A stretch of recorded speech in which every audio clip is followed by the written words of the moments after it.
तो कहानी की शुरुआत 1945 के समय से होती है। ये समय सेकेंड वर्ल्ड वॉर के खत्म होने वाला समय था। यहाँ हम एक जापानी फाइटर प्लेन देखते हैं जिसे कोइची नाम का पायलट उड़ा रहा था। इस प्लेन में अचानक से कोई खराबी आ जाती है, इसलिए कोइची एक आइलैंड पर प्लेन को लैंड करता है। दरअसल इस आइलैंड पर रिपेयर बेस था जहाँ सभी प्लान्स को सुधारा जाता था। यहाँ कोइची ताचिबाना नाम के मैकेनिक से अपने प्लेन को सुधारने का कहता है। जब ताचिबाना प्लेन को चेक करता है तो उसे पता चलता है कि प्लेन में कोई खराबी नहीं है, जिससे वो समझ जाता है कि कोइची ने अपने आखिरी मिशन को ना करने के लिए प्लेन के खराब होने का बहाना बनाया है। इसलिए ताचिबाना कोइची के पास जाता है और उससे कहता है कि मैं जानता हूँ कि तुमने मिशन ना करने के लिए प्लेन के खराब होने का बहाना बनाया है। दरअसल कोइची को जो मिशन दिया गया था उसमें उसकी जान जाने वाली थी, इसलिए उसने मिशन को छोड़ने का डिसीजन लिया था।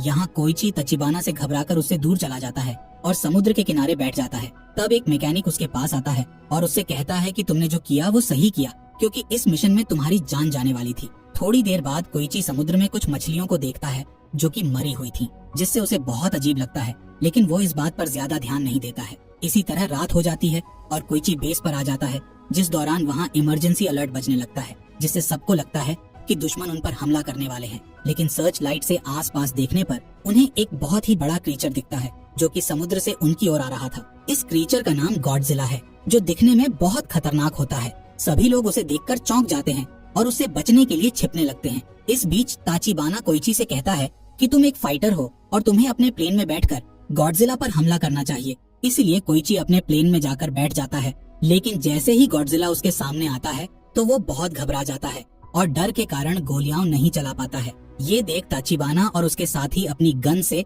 गॉडजिला पर शूट करने लगते हैं, जिससे गॉडजिला को बहुत गुस्सा आ जाता है और वो अपने सामने आने वाले सभी लोगों को मारकर फेंकने लगता है। साथ ही वो कुछ लोगों को खा भी जाता है, जिसके बाद गॉडजिला पूरे बेस को तबाह कर देता है। इधर कोइची डर के कारण प्लेन में ही बैठा हुआ था। तभी गॉडजिला उसके प्लेन को उठाने के लिए आगे बढ़ता है। ये देख कोइची जल्दी से प्लेन से बाहर कूद जाता है और गॉडजिला प्लेन को उठाकर फेंक देता है, जिससे एक ब्लास्ट हो जाता है और कोइची बेहोश हो जाता है। अगली सुबह जब कोइची को होश आता है तो वो देखता है कि उसके सभी साथी मर गए हैं, पर ताचिबाना किसी तरह बच गया था और सभी को बॉडीज को एक जगह पर लाकर रख रहा था। जब ताचिबाना कोइची को देखता है तो वो उस पर बहुत गुस्सा होता है और उससे कहता है कि अगर तुम गॉडजिला पर हमला करते तो हमारे साथियों की जान बच सकती थी। इससे कोइची को बहुत दुख होता है। अब वॉर खत्म हो जाता है और सभी सैनिक अपने अपने घर निकल जाते हैं। साथ ही कोइची भी अपने घर आ जाता है, जहाँ वो देखता है कि वॉर के कारण सब कुछ तबाह हो गया है और उसका घर भी पूरा टूट गया है। तभी उसकी पड़ोसी सुमिको उसे देखती है और उससे कहती है कि आखिर तुम वॉर में बच कैसे गए? जरूर तुम अपनी जान बचाने के लिए छिप गए होगे। इसके बाद सुमिको दुखी होते हुए कोइची को बताती है कि एक ब्लास्ट में तुम्हारे पेरेंट्स और मेरे सभी बच्चे मारे गए। अपने पेरेंट्स के मरने की खबर सुनकर कोइची पूरी तरह टूट जाता है और बहुत दुखी हो जाता है। कुछ दिनों बाद हम कोइची को बाजार में देखते हैं, जहाँ पुलिस कंबल चुराने वाली एक लड़की का पीछा कर रही होती है। इस लड़की के पास एक छोटी बच्ची भी थी। तभी कोइची उस लड़की के सामने आ जाता है। तब वो लड़की कोइची को अपनी बच्ची देकर वहाँ से भाग जाती है। इसके बाद कोइची उस बच्ची को लेकर वहाँ से जाने लगता है, जिस दौरान वो लड़की कोइची के पास आ जाती है, जिसे देख कोइची उसका नाम पूछता है, जिस पर वो लड़की अपना नाम नोरिको बताती है। अब कोइची वहाँ से जाने लगता है। तब नोरिको कोइची के पीछे पीछे उसके घर तक आ जाती है और आज रात उसके घर पर रहने का कहती है। यहाँ नोरिको बताती है कि मेरी शादी नहीं हुई है और ये बच्ची मेरी नहीं है। दरअसल इस बच्ची की माँ ब्लास्ट के दौरान मारी गई और उसने मरने से पहले मुझे अपनी बच्ची को सौंप दिया, इसलिए मैंने इसे पालने का डिसीजन लिया, क्योंकि मैं एक अनाथ हूँ और मैं इस बच्ची का दर्द समझ सकती हूँ। यहाँ कोइची नोरिको से कहता है कि वो डिनर करने के बाद यहाँ से चली जाए, लेकिन नोरिको बातें करते हुए कोइची के घर में ही सो जाती है। अगले दिन कोइची की पड़ोसी सुमिको कोइची से नोरिको और उसकी बच्ची के बारे में पूछती है। तब कोइची उसे सारी बात बताता है, जिससे सुमिको को उस बच्ची के ऊपर दया आ जाती है। इसलिए वो उस बच्ची की देखभाल करने के लिए नोरिको की मदद करना शुरू कर देती है। यहाँ तक कि वो कोइची को चावल से भरा हुआ एक बैग देती है, ताकि वो उस बच्ची को ठीक से खाना खिला सके। इसी तरह 1 साल गुजर जाता है। तब एक दिन कोइची नोरिको को बताता है कि उसे एक गवर्नमेंट नौकरी मिली है, जिसमें उसे समुद्र की गहराई में जाकर दुश्मनों द्वारा बिछाए गए माइन बॉम्ब को ढूंढना है और उन्हें हमेशा के लिए खत्म करना है, जिसके लिए मुझे अच्छे पैसे मिलेंगे। जिस पर नोरिको कहती है कि ये काम बहुत खतरनाक है, लेकिन कोइची उसे बताता है कि हमारे पास अपना पेट भरने का यही एक तरीका है। अगले दिन जब कोइची अपने काम पर जाता है तो उसे पता चलता है कि गवर्नमेंट ने उन्हें मामूली से हथियार और एक बोट दी है, जबकि नौकरी देने से पहले कोइची को अच्छे हथियार और अच्छी बोट देने का वादा किया गया था। वेल यहाँ कोइची की मुलाकात डॉक्टर केंजी से होती है, जो कि नावी साइंटिस्ट रह चुके हैं और अभी इस मिशन को लीड कर रहे होते हैं। इसके अलावा यहाँ कैप्टन सेजी और शीरो भी थे, जो कि कोइची की तरह वॉर में जिंदा बच गए थे। इसके बाद सभी बोट लेकर समुद्र के बीच आ जाते हैं, जहाँ सेजी कोइची को काम के बारे में सारी बातें समझाता है। इस बीच उन्हें एक माइन बॉम्ब दिखाई देता है, इसीलिए सेजी उस पर शूट करने लगता है, लेकिन उससे ठीक से निशाना नहीं लग पाता है। तब कोइची उससे गन लेता है और निशाना लगाकर उस माइन बॉम्ब पर शूट करके उसे ब्लास्ट कर देता है, जिससे सभी खुश हो जाते हैं। इसके बाद हम रात में कोइची को उसके घर में सोता हुआ देखते हैं, जिस दौरान उसे एक सपना आता है जिसमें उसे घर के बाहर किसी के चीखने की आवाज सुनाई देती है। जब वो बाहर आता है तो देखता है कि गॉडजिला सभी मैकेनिक्स को मार रहा है। इस सपने को देखकर कोइची की नींद खुल जाती है और उसे लगने लगता है कि गॉडजिला ने उस दिन उसे भी मार डाला था और अब तक जो हुआ वो एक सपना था। इसलिए वो घबराकर नोरिको के पास आने लगता है, जिससे नोरिको डर जाती है और उसे धक्का देकर दूर कर देती है। जिसके बाद कोइची नोरिको को बताता है कि उसने वॉर में अपने पेरेंट्स और कई साथियों को खोया है, इसलिए उसे ऐसे सपने आते रहते हैं जिस पर नोरिको उसे दिलासा देते हुए संभालती है। इसी दौरान अमेरिका अपने न्यूक्लियर बॉम्ब का टेस्ट करने के लिए समुद्र में न्यूक्लियर ब्लास्ट कर देती है। इसी समय गॉडजिला भी वहाँ मौजूद होता है, इसलिए उस पर न्यूक्लियर का इफेक्ट हो जाता है, जिससे वो और भी ज्यादा पावरफुल हो जाता है। कुछ समय बाद हम कोइची को देखते हैं, जो अपनी नौकरी से अच्छे पैसे कमा चुका होता है, जिससे वो एक बाइक भी खरीदता है और अपने घर को ठीक करवा लेता है।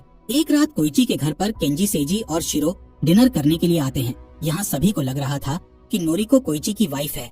तब नोरिको उन्हें बताती है कि वो कोइची की वाइफ नहीं है और ये बच्ची भी हमारी नहीं है। तभी वो बच्ची कोइची को पिता कहकर बुलाती है। तब कोइची के साथी उससे कहते हैं कि उसे नोरिको के साथ शादी कर लेना चाहिए और अपना परिवार बसा लेना चाहिए, पर कोइची मना कर देता है। एक दिन नोरिको को भी जॉब मिल जाती है। तब वो कोइची को समझाती है कि मैं अपने पैरों पर खड़ा होना चाहती हूँ। साथ ही वो कहती है कि तुम मेरे जाने के बाद अच्छी लड़की से शादी करके खुशी खुशी एक परिवार बसा सकते हो। इसके अलावा वो उस बच्ची के लिए कहती है कि हमारी पड़ोसी सुमी को बच्ची की देखभाल करने के लिए तैयार हैं, इसलिए हम दोनों को उसकी चिंता करने की जरूरत नहीं है। इस बीच सबको पता चलता है कि अमेरिका के न्यूक्लियर टेस्ट के कारण गॉडजिला बहुत पावरफुल हो चुका है और वो जापान की तरफ आ रहा है, जिसे पहुंचने में सिर्फ एक ही हफ्ता लगेगा। अगले दिन कोइची अपने साथियों के साथ काम पर जाता है। तब उन्हें समुद्र में एक बड़ा सा अमेरिकी शिप मिलता है, जो पूरी तरह से तबाह हो गया था। तभी कोइची की नजर पानी में मरी हुई मछलियों पर जाती है, जिससे वो समझ जाता है कि गॉडजिला उनके आसपास ही है और उसी ने अमेरिकी शिप का ये हाल किया है। अब कोइची अपने साथियों को गॉडजिला के बारे में बताता है, जिससे शीरो बहुत डर जाता है, क्योंकि उनकी छोटी बोट से गॉडजिला से नहीं लड़ा जा सकता था। इसीलिए वो यहाँ से भागने का सोचते हैं, पर उसी समय गॉडजिला पानी से बाहर निकलता है और उनकी ओर बढ़ने लगता है। तब केंजी और कोइची पानी में माइन बॉम्ब को फेंकते हैं ताकि वो गॉडजिला के ऊपर ब्लास्ट कर सके, लेकिन गॉडजिला पर माइन बॉम्ब का कोई असर नहीं होता है। इसलिए कोइची उस पर मशीन गन से शूट करने लगता है, लेकिन गोलियों का भी गॉडजिला पर कुछ असर नहीं हो रहा था। जिसके बाद केंजी एक और बॉम्ब डाल देता है, पर उस बॉम्ब को ब्लास्ट करने वाला तार टूट जाता है। इसीलिए कोइची उस बॉम्ब पर शूट करके उसे ब्लास्ट करने की कोशिश करता है, जिस दौरान बॉम्ब गॉडजिला के मुंह के पास चला जाता है और वो कोइची की गोली से ब्लास्ट हो जाता है, जिससे गॉडजिला की एक आंख और उसके मुंह का बड़ा हिस्सा टूट जाता है। पर थोड़ी ही देर में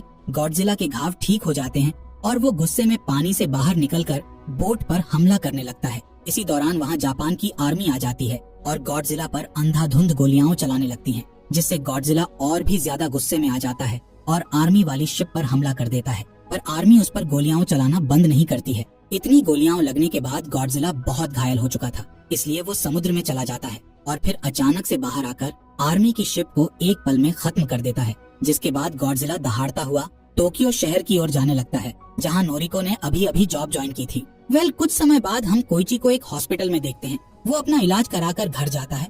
तब नोरिको उसकी हालत देखकर बहुत दुखी होती है और उससे सवाल करने लगती है कि आखिर तुम इतने परेशान क्यों रहते हो और मुझे कुछ बताते क्यों नहीं हो? क्या तुम मुझे कुछ भी नहीं मानते? तब कोइची नोरिको को मरे हुए मैकेनिक्स की तस्वीरें बताता है और कहता है कि ये सब मेरी वजह से मरे हैं। अगर मैं उस दिन गॉडजिला को मार देता तो मैं इनकी जान बचा सकता था। कोइची की बातें सुनकर नोरिको उसे समझाती है कि इसमें तुम्हारी कोई गलती नहीं है, आखिर तुम भी एक इंसान हो और तुम्हारा डरना जायज है। अगले दिन गॉडजिला टोक्यो शहर के पास पहुंच जाता है, जहां आर्मी शिप उसे रोकने के लिए उस पर हमला करने लगती है, पर गॉडजिला पर कोई असर नहीं हो रहा था। यहाँ कोइची घर में होता है। तब उसे रेडियो से पता चलता है कि गॉडजिला टोक्यो शहर की ओर बढ़ रहा है, इसलिए कोइची को नोरिको की चिंता होने लगती है। दूसरी ओर गॉडजिला टोक्यो पहुंच जाता है और तबाही मचाने लगता है। इसी बीच उसे एक ट्रेन दिखाई देती है, जिसे वो उठाकर तोड़ने लगता है। इसी ट्रेन में नोरिको भी होती है, जो कि अपनी जान बचाने के लिए पानी में कूद जाती है। वहीं गॉडजिला अपने सामने आ रही हर चीज को तबाह करने लगता है। इसी बीच कुछ न्यूज रिपोर्टर एक छत पर खड़े होकर गॉडजिला की फोटो निकाल रहे होते हैं। तब गॉडजिला उनके पास आकर उस बिल्डिंग को भी तबाह कर देता है, जिससे वो सभी मारे जाते हैं। इधर कोइची टोक्यो आ जाता है और नोरिको को ढूंढकर उसे अपने साथ ले जाने लगता है।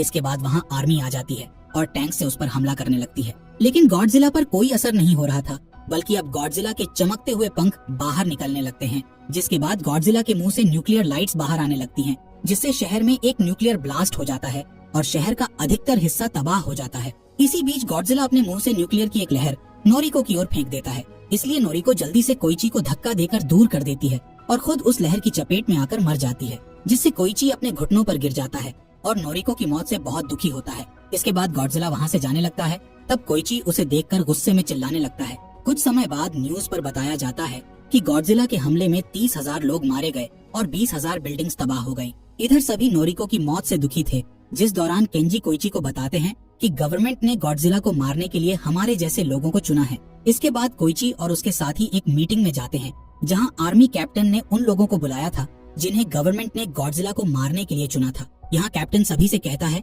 कि हमारी कोई भी मदद करने वाला नहीं है, इसलिए हमें खुद मिलकर गॉडजिला को मारना होगा। तभी केंजी अपना प्लान बताते हुए कहता है कि हमें समुद्र के सबसे गहरे हिस्से के ऊपर गॉडजिला को बुलाना होगा और उसके शरीर के अलग अलग पार्ट्स पर गैस सिलेंडर्स बांधने होंगे, ताकि वो पानी से ऊपर ना आ पाए और हमेशा के लिए समुद्र की गहराई में चला जाए। यानी कि गॉडजिला को 1500 मीटर की गहराई तक डुबा दिया जाएगा, जिससे उसकी मौत हो सकती है। तब कोइची उससे पूछता है कि क्या ये प्लान गॉडजिला को सच में मार देगा, जिस पर केंजी कहता है कि मैं इसकी गारंटी नहीं दे सकता, लेकिन मेरे पास एक दूसरा प्लान भी है। केंजी अपना दूसरा प्लान बताते हुए कहता है कि जब सिलेंडर्स गॉडजिला को गहराई में ले जाएंगे, तब सिलेंडर से बड़े बड़े बलून्स बाहर आने लगेंगे, जिससे गॉडजिला गहराई में जाने के बाद अचानक ऊपर आने लगेगा और वो पानी का प्रेशर बर्दाश्त नहीं कर पाएगा। तभी हम उस पर बॉम्ब से अटैक कर देंगे, जिससे उसकी मौत हो जाएगी। केंजी का ये प्लान बहुत से लोगों को अच्छा नहीं लगता है, इसलिए वो वहाँ से चले जाते हैं। लेकिन ज्यादातर लोग उसके इस प्लान में साथ देना चाहते हैं, क्योंकि वो अपने देश को बचाने के लिए एक साथ काम करना चाहते हैं।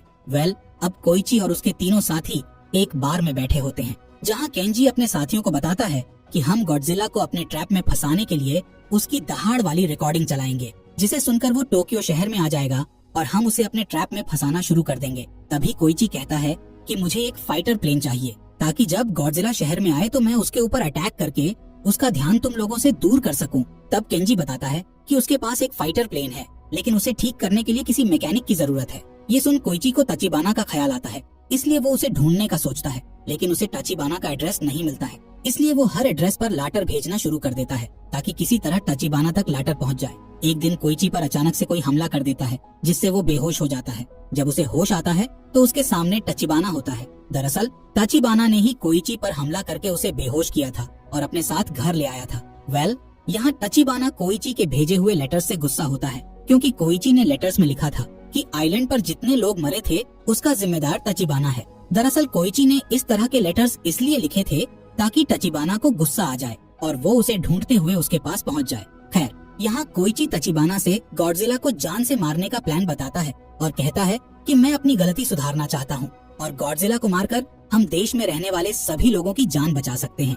ये सुनकर तचिबाना उसकी हेल्प करने के लिए मान जाता है, जिसके बाद सभी लोग गॉडजिला को मारने वाले मिशन की तैयारी करने लगते हैं। तब केंजी सभी लोगों को अपने परिवार के साथ एक रात बिताने का कहता है, क्योंकि इस मिशन में उनकी जान भी जा सकती है। यहाँ केंजी और सेजी शिरो से मिशन पर न आने का कहते हैं, क्योंकि वो पहले से ही घायल होता है, लेकिन शिरो मिशन पर जाने के लिए जिद करने लगता है। इस बीच ताचिबाना प्लेन को सही करने का काम कर रहा होता है। वहीं कोइची अपने घर पर होता है। तब उसकी बच्ची उसे एक पेंटिंग देती है, जिसमें उसने कोइची और नोरिको को बनाया होता है। पेंटिंग देने के बाद वो बच्ची रोने लगती है और कोइची से कहती है कि उसे नोरिको की याद आ रही है। ये सुन कोइची भी उदास हो जाता है, जिसके बाद वो बच्ची को सुला देता है और उसके पास एक लैटर रखकर घर से निकल जाता है। अगली सुबह जब बच्ची उठती है तो वो लेटर सुमिको को दे देती है। लेटर खोलने पर सुमिको को कुछ पैसे मिलते हैं और उस लेटर में लिखा होता है कि तुम्हें बच्ची का ध्यान रखना है, जिससे सुमिको समझ जाती है कि कोइची ऐसे मिशन पर गया है जहाँ से जिंदा वापस लौटने के बहुत कम चांस है। इधर तचिबाना कोइची को बताता है कि उसने प्लेन को सही करके उसके कुछ पार्ट्स को बदल दिया है। इसके अलावा उसने प्लेन में सभी हथियार फिट कर दिए हैं। अब तचिबाना कोइची को मोटिवेट करने के लिए उसे याद दिलाता है कि किस तरह गॉडजिला ने उनके मैकेनिक साथियों और नोरिको को मार डाला था। इसीलिए गॉडजिला को मारकर उसे सभी लोगों की मौत का बदला लेना है। अगले दिन सभी मिशन पर आते हैं और गॉडजिला को बुलाने के लिए पानी में एक डिवाइस डाल देते हैं, जिसकी आवाज सुनकर गॉडजिला शहर में आ जाता है और एक शिप को उठाकर फेंक देता है। तब कोइची अपना प्लेन लेकर गॉडजिला के पास आ जाता है। वहीं केंजी सभी लोगों से अपनी प्लान की हुई सारी चीजों के साथ आगे बढ़ने का कहता है। इधर कोइची गॉडजिला का ध्यान भटकाने के लिए उस पर गोलीबारी शुरू कर देता है, जिससे गॉडजिला गुस्से में आकर प्लेन का पीछा करने लगता है और समुद्र के उस हिस्से में आ जाता है जहां उसके लिए केंजी ने ट्रैप बिछाया हुआ था। यहाँ गॉडजिला को 2 शिप्स दिखाई देते हैं, लेकिन उन पर कोई भी इंसान मौजूद नहीं था। गॉडजिला अपनी न्यूक्लियर लाइट से शिप्स पर अटैक करके ब्लास्ट कर देता है, जिससे गॉडजिला को भी चोट आ जाती है। इसी बीच केंजी अपने प्लान के मुताबिक लोगों के साथ मिलकर सिलेंडर्स को पानी में डालने लगता है और केबल की मदद से वो गॉडजिला की बॉडी में सिलेंडर्स बांधने लगते हैं। इस दौरान कोइची लगातार गॉडजिला को गोली मार रहा होता है ताकि उसका ध्यान केंजी की शिप्स पर ना जाए। अब जैसे ही गॉडजिला न्यूक्लियर लाइट से हमला करने वाला होता है कि तभी सिलेंडर्स उसे पानी के अंदर ले जाते हैं, लेकिन इससे उसकी जान नहीं जाती है। इसलिए केंजी उसे वापस ऊपर लाने के लिए बलून्स को फुला देता है, लेकिन गॉडजिला बलून्स को फोड़ देता है। इसलिए केंजी और उसके लोग शिप्स में लगी क्रेन से गॉडजिला को खींचने की कोशिश करते हैं, जिससे उनकी एक क्रेन गिर जाती है। इसी दौरान शीरो कुछ लोगों के साथ वहां आ जाता है और गॉडजिला को खींचने के लिए केंजी की मदद करने लगता है। बड़ी मुश्किल से गॉडजिला दोबारा बाहर आता है और अब वो बहुत घायल दिखाई दे रहा होता है। इसके बाद गॉडजिला अपनी न्यूक्लियर लाइट बाहर निकालने लगता है, जिससे उसका शरीर पूरा नीला दिखाई देने लगता है। ठीक इसी समय कोइची अपना प्लेन सीधे गॉडजिला के मुंह में घुसा देता है, जिससे एक बड़ा सा ब्लास्ट हो जाता है और गॉडजिला मारा जाता है। इधर सभी लोग कोइची के लिए बहुत दुखी होते हैं, क्योंकि ब्लास्ट में उसकी जान भी जा चुकी थी। तभी सभी लोगों की नजर आसमान की ओर जाती है, जहाँ कोइची एक पैराशूट से नीचे आ रहा होता है। दरअसल ताचिबाना ने कोइची को जिंदा रहने के लिए कहा था और उसने प्लेन की सीट में एक पैराशूट फिट कर दिया था। सभी लोग कोइची को सलामी देते हैं। जब कोइची किनारे पर आता है तो उसके पास सुमिको आती है और उसे एक लेटर देती है, जिसे पढ़कर कोइची जल्दी से हॉस्पिटल की ओर भागता है, जहां हम देखते हैं कि नोरिको अभी जिंदा है। कोइची उसे देखकर बहुत खुश हो जाता है और उसकी गोद में सर रखकर रोने लगता है। इस बीच समुद्र के अंदर हम गॉडजिला के मांस का एक टुकड़ा देखते हैं, जिससे गॉडजिला दोबारा जिंदा हो रहा होता है, यानी कि गॉडजिला पूरी तरह से नहीं मरा था। इसी के साथ